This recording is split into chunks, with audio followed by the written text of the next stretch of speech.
할렐루야, 반갑습니다. 누가 승리하는가? 누가 성공하는가? 성공은 쉬지 않고 꾸준히 그 일을 하는 사람에게 어느 날 찾아오는 선물이다 라는 말이 있습니다. 그렇습니다. 우리가 우리의 자리에서 각자에게 주어진 그 일들을 성실과 신의로 잘 감당하다 보면 하나님이 오늘날 우리 마음의 기쁨과 또 소망 가운데서 펼쳐 보여주시는 하나님의 상급이 있으리라 믿습니다.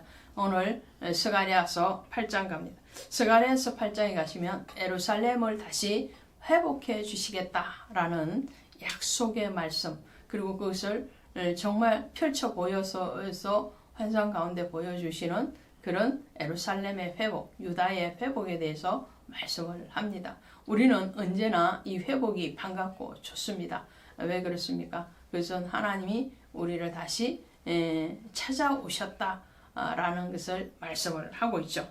그것에 대해서 8장 2절부터 이렇게 말씀을 하죠. 만군의 여호와가 이같이 말하느니라 내가 시온을 위하여 크게 질투하며, 그러면서 3절에서 똑같이 여호와가 이같이 말하노라. 하나님의 말씀이다. 모든 선지자의 입에서 나오는 그 모든 말씀은 선지자 자신의 개인의 어떤 호소나 말이 아니고 하나님의 말씀이다 라는 것을 전제로 하고 있는 것을 보게 되죠. 내가 시온에 돌아와 예루살렘 가운데 거하리니. 자, 시온에 돌아와 예루살렘 가운데 거한대요. 이 시온은 시온성, 다윗성이라고 하죠. 그리고 예루살렘이라는 것은 성전을 대표적으로 얘기합니다. 물론 시온과 예루살렘이 각각 불러질 때도 있지만 하나로 불러질 때도 있죠. 시온성 다윗성이 바로 예루살렘으로 통칭되어질 때도 있습니다. 또 시온성 예루살렘은 보이는 성, 또 어떤 지역을 얘기할 때도 있지만 그 내면의 속에는 하나님의 백성에 대한 호칭이기도 하죠. 이스라엘이라 할 때랑 똑같은 거죠. 이스라엘이라고 얘기할 때나 지금 시온, 예루살렘 이렇게 얘기할 때는 남북이 분열되고 난 뒤에 남유다 백성들에게 하는 호칭, 부름에 대해서 이렇게 말씀을 하실 때도 있습니다. 그러면 오늘 하나님이 말씀을 하시는데 내가 시온으로 돌아와 예루살렘 가운데 거하리니, 이 말씀을 다시 우리가 곰곰이 생각을 해보면, 그러면 하나님이 시온을 떠나실 때가 있었고 예루살렘을 떠나실 때가 있었다라는 말이 되겠죠. 하나님은 늘 우리와 함께 하시는데 어떻게 예루살렘을 떠나시고 시온을 떠나시겠어요? 시온과 예루살렘은 유다 땅에 속한 그 지역이고 또 성전이지만 제가 말씀드린 것처럼 시온과 예루살렘은 유다 백성, 하나님의 백성을 뜻하거든요. 그러면 하나님의 백성을 어떻게 떠났고 어떻게 하나님은 다시 돌아오셨을까요? 여기에서는 이런 것이 있습니다. 이스라엘 백성들이 출애굽하고 난 뒤에 성막을 제작하고 그 성막을 하나님께 봉헌하죠. 그것이 출애굽기 39장 40장의 내용인데요. 그때 39장 40장에서 반복하는 말씀이 있어요. 그것이 뭐냐면 하나님이 명하신 대로 하나님이 명하신 대로 성막을 지어서 하나님 앞에 올렸을 때 그 성막에 하나님의 영광이 가득하였더라라고 되어 있습니다. 그 가득한 영광, 하나님의 임재죠. 하나님이 함께 하심입니다. 그런데 이 사무엘 상에 들어오면서 이 엘리 제사장일 때에 법궤를 블레셋에 빼앗기고 말죠. 그 전투에서, 블레셋과의 전투에서 법궤를 빼앗겼다는 소리를 듣고 엘리 제사장이 문 앞에 앉아 있다가 앞으로 꼬꾸라져서 목이 부러져서 죽고 맙니다. 그 시아버지의 죽음, 남편의 죽음을 들은 며느리가 아이를 낳으면서 그 아이의 이름을 이가봇이라고 그러죠. 그리고는 며느리도 죽고 맙니다. 근데 그 이가봇이라는 뜻이 하나님의 영광이 떠났다 그런 뜻이거든요. 자, 하나님의 영광이 떠나는 것, 그것은 하나님이 죄 가운데 거하실 수 없으니까 떠나시는 거거든요.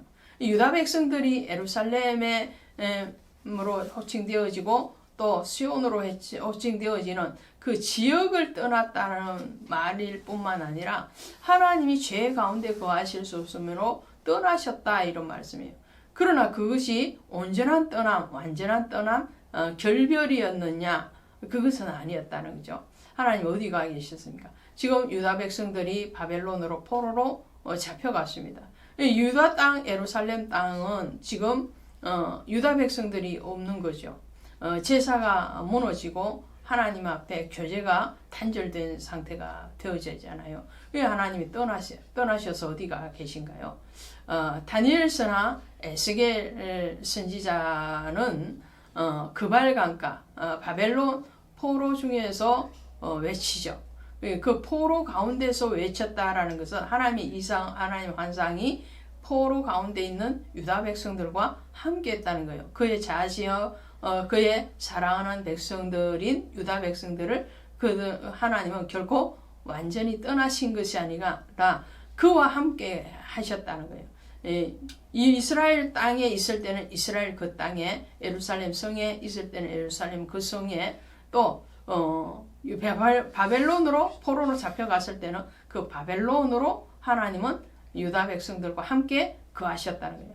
예, 하나님은 빈 공간에 계시는 것이 아니라 하나님이 성전 삼기를 원하시는 그 자기 백성이 있는 그곳으로 함께 계시는 거죠. 이제 바벨론 포로에서 다시 예루살렘을 돌아옵니다.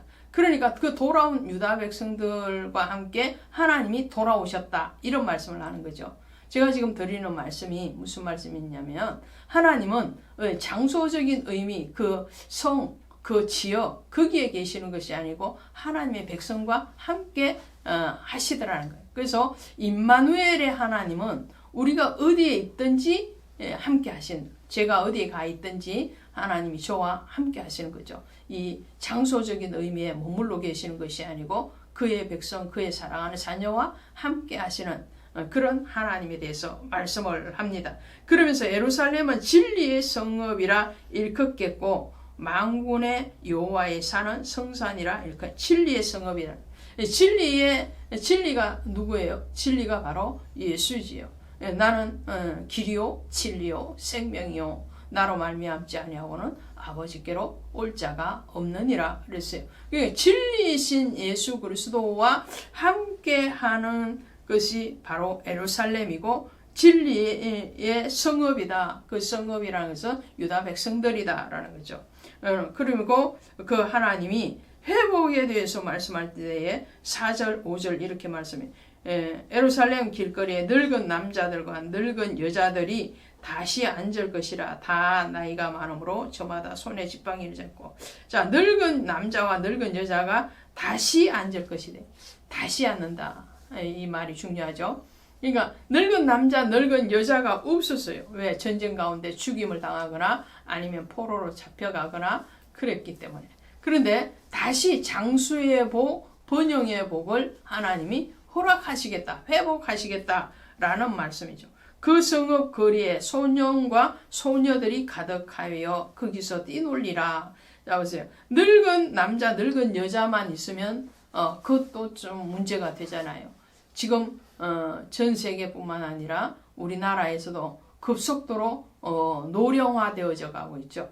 어린아이의 출산은 점점 희박해져 가고 노령 인구들은 평균 수명이 연장되므로 늘어나고 있죠. 이것이 비율이 맞아야 된다는 거죠. 하나님의 나라를 세울 때 하나님은 늙은 남자, 늙은 여자만 말씀하는 게 아니라 어린 소년과 소녀들이 가득하다. 젊은 세대들이 다시 일어날 것이다. 그 장래에 대해서 하나님이 약속하고 계시는 것을 봅니다. 이런 기쁨, 이런 회복이 언제 함께 하느냐? 9절에 보시는 거 만군의 여호와가 이같이 말하노라. 만군의 여호와의 집 곧 성전을 건축하려고 그 지대를 샀던 날에 있었던 선지자의 입의 말을. 자, 성전을 지대를 다시 샀던 날, 그러니까 520년에 스룹바벨과 학계를 통해서 다시 성전 재개 공사를 시작한 날부터 하나님 다시 회복을 약속하고 계시는 거예요. 하나님 앞에 결단할 때, 하나님 앞에 다시 돌이킴의 역사가 일어날 때 하나님은 준비한 그 복을 주셔서 다시 번영과 번성으로 또 하나님의 영광으로 이끄심에 대해서 말씀하고 있습니다. 오늘 여러분의 안에, 저 안에 결단해야 될 무엇이 있습니까? 하나님께 돌이켜야 되는 그 무엇이 있습니까? 그것을 점검하시고 돌이키시고 결단하시기를 바랍니다. 감사합니다.